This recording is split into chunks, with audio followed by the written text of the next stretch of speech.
Jack was about 12 years old, I reckon. His daddy started trying to make him help with work around the place. But Jack, he was allergic to work. He didn't like it much. He'd piddle around a little, then he'd go back in the house. Till one day, his daddy whooped the far out of him, just tanned his hide. Well, Jack, he didn't cry none, but he didn't like it, not nary a bit, so early the next morning, he slipped off without telling his mom. He struck out down the highway. Thought he'd go on and try his fortune somewhere else away from home. He got down the road a few miles, and there's an old ox standing in a field by a rail fence, bellowing like he was troubled over something. "Howdy," Jack says, "what's wrong with you?" "Well, I just tell you," said the old ox, "I'm getting too old to plow, and I heard the men talking about how they'd have to kill me tomorrow and get sick of me." "You come on down here to the gap," says Jack. "You can slip off with me." That old ox followed the fence to where the gap was, and Jack let him out. Jack and the ox, they traveled on, and pretty soon they came to where an old donkey was a-standing, and his head was a-hanging down. And he was just a-whining and a-crying like you ain't never heard. "Howdy," Jack said. "What's a-troubling you?" "Law me," said the old donkey. "The boys took me out to haul wood this morning. I'm a-getting so old and weak I couldn't do no good. I heard 'em say they was going to kill me, get sick of me." "Come on and go with us," said Jack. So he let the old donkey out. They pulled on down the public road. The old donkey told Jack, he said, "Get up on my back and ride." And they went a piece, and they came to an old howl dog sitting in a man's yard. It was a-barking a while, and then he'd howl a while. Sounded awful. "Howdy, Jack. What you a-howling like that for?" "Law me," said the old dog. "The boys took me a-coon hunting last night, and cut a tree where the coon had got up. And I got a hold of the coon all right, but my teeth are all gone, and it got loose from me. They said they were going to kill me today and get sick of me." "Come on, go with us," Jack told the dog. So that old dog got on up and went through under the gate. The old donkey said to him, "Get up on my back and ride if you want to." Jack, he hoped the old dog up behind him, and they went on down the public road. They came to an old cat climbing the fence. It was a squalling and a meowing. He'd stop every now and then, sit down on the top rail, and he would squall and meow some more. Sounded pretty pitiful.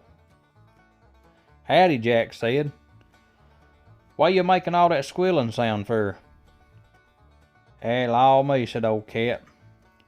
"I caught a rat out in the barn this morning, but my teeth are getting so old I had to let him go. And I heard 'em talking about killing me to get sick of me, 'cause I ain't no good to catch rats no more." Well, Jack said, "You just come with us." So the old cat jumped down off the fence. The old donkey said, "Hop up here on my back and you can ride." The old cat jumped up and got behind the dog, and they went on down the public road. They came up to where they seen an old rooster sitting on a fence post, crowing like it was midnight, making the awfulest sound you'd ever heard in your life. "Well, howdy," said Jack. "What's a-troubling you?" "Well, law me," said the old rooster. "Company's a-coming today, and heard 'em say they were going to kill me and put me in a pie." "Well, come on with us," said Jack. That old rooster, he flew on down, and he got behind the cat and says, "All right, boys, let's head on out." So they went right on down the highway.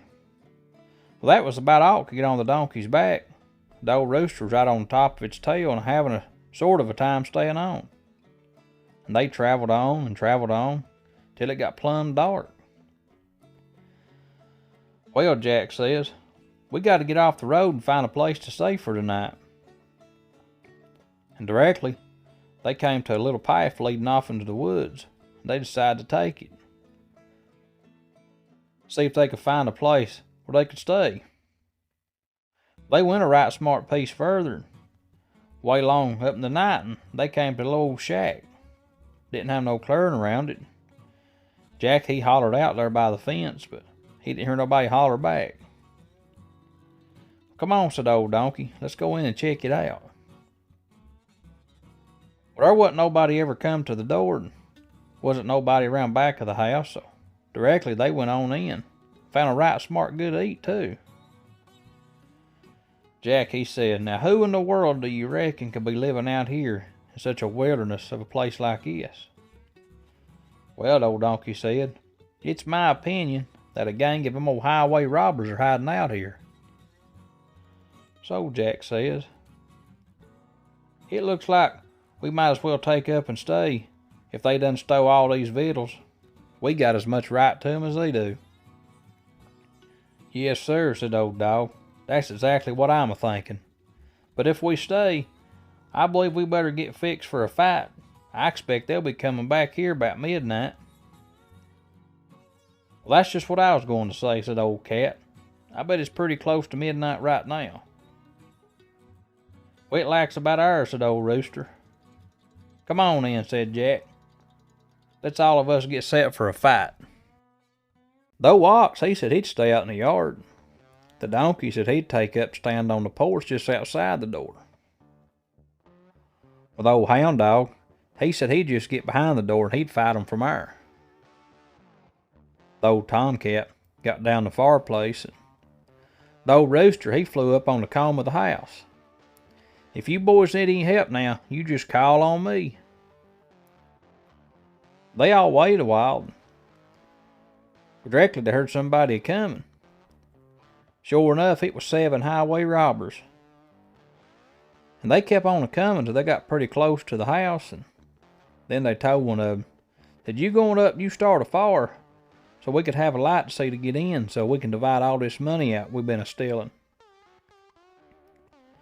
One man, he went on in the house, and the other 6, they waited outside. That man went on to the fireplace and got down on his knees and blowing the fire. The old cat had his head right down on the hearth rock, and that man thought its eyes were just cold fire. Time he blowed right in the cat's eyes, and that old cat reached out his claws right quick and scratched him right down both cheeks. Well, the old robber hollered out, and he headed for the door. The old dog come out behind the door and bit him right on the leg. Well, he shook that off, and he ran to the porch, and the old donkey raised up and kicked him plumb out in the yard. The old ox got him hung up in one of his horns, and he ran him down to the fence and threw him right out in the brush. About this time, that old rooster sitting up there on top of the house started a-crowing right big.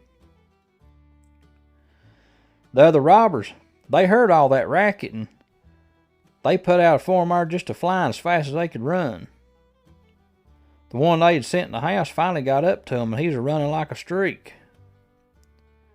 They got him and said, what in the world was going on in there? Oh, I'm killed, said the man. I won't live for 5 minutes. Well, the others said, before you die, you tell us what caused all that racket back there. Law me, that house is plumb full of men. They even got one on the roof. I went to blow up on the fire, and a man in the fireplace raked me all over the face with an awl. Started to run, and a man behind the door took me to the leg with a butcher knife. And time I got out the door, a man out there hit me with a knotted maul, knocked me clean off the porch. Then a man standing in the yard caught me with a pitchfork and threw me over the fence. And then that man up on the roof hollered out, chunk him on up here, chunk him on up here. Ain't no use in going back there with all them men in the house. Let's leave here, quick, before they come after us. Some old highway robbers, they run for their life, and they kept on running till they was plumb out of the country. Jack, the ox, and the old donkey, and the dog, and the cat, and the rooster, well, they just took possession of that old house, and they just had them a big old time. But I reckon, last time Papa was down that way, Jack had done tucked tail and went back home. Said he was out in the front yard, cutting his mom a big pile of stove wood.